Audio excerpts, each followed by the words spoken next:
घेतलेला आहे आणि कढीपत्ता. आता आपण बटाटा वडा बनवू.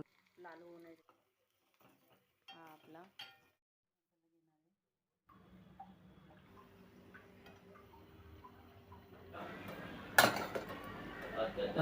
शेवगा, भोपळा, कांदे आणि हे गाजर आणि ह्या 4 हिरव्या मिरच्या. फोडणीसाठी जिरे, मोहरे, कांदे,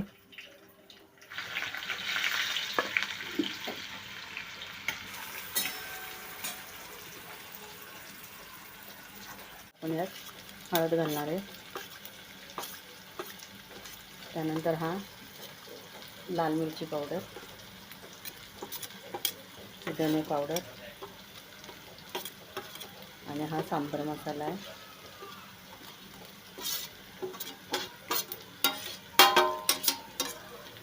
हे सर्व यामध्ये मिक्स करून घेणार आहे.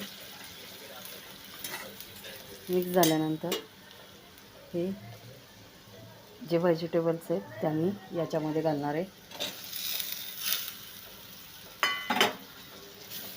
आणि याला चांगले परतून घेणार आहे.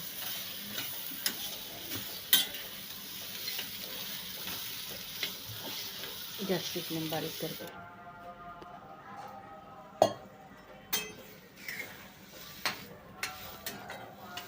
याच्यावर आपण प्लेट झाकून भाज्या शिजवून घेणार आहे. आता हे भाज्या मी या डाळीमध्ये ट्रान्सफर करत आहे.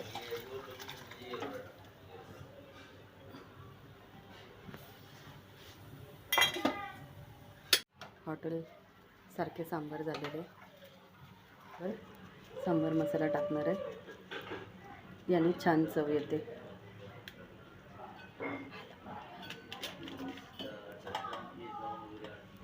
मला कमेंट बॉक्समध्ये सांगा ही रेसिपी कशी झाली.